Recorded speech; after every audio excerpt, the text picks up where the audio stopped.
Good morning Ashish ji, और आपको भी फेस्टिव ग्रीटिंग्स।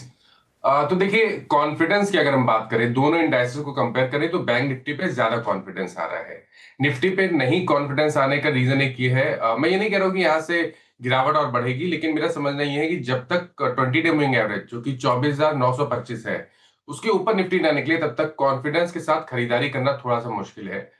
बट अगर आपने लॉन्ग पोजीशन लास्ट सेशन में बना ली है, तो आप पोजीशन को होल्ड करिए 24,750 के स्टॉप लॉस के साथ, इस उम्मीद में कि अगर 24,925 का लेवल ब्रीच हुआ और उसके ऊपर निफ्टी सस्टेन होना शुरू हुआ, तो कम से कम 25,075 और 25,125, ये दो लेवल्स आपको बहुत जल्द देखने को मिल सकते हैं।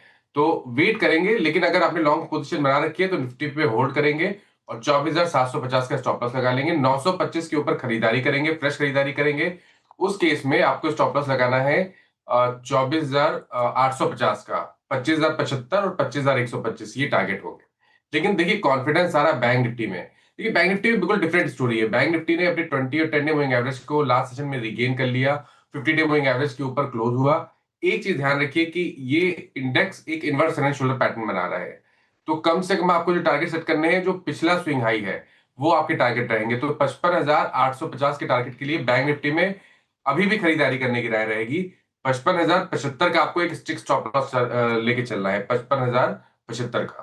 और कम से कम 55,850 के टारगेट सेट करने पड़ेंगे आपको।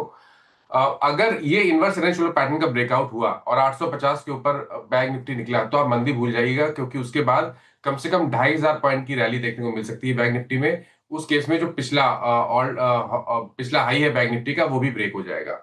तो उसके ऊपर तो काफी कॉन्फिडेंस आ जाएगा। और अगर आप स्टॉक्स भी देखें, तो बैंकिंग में तो बढ़िया स्टॉक्स दिख ही रहे हैं चार्ट्स पे। तो मेरे ख्याल से बैंक निफ्टी पे ज्यादा कॉन्फिडेंस, और करंट लेवल्स पे भी बैंक निफ्टी पे खरीदारी करने की राय रहेगी।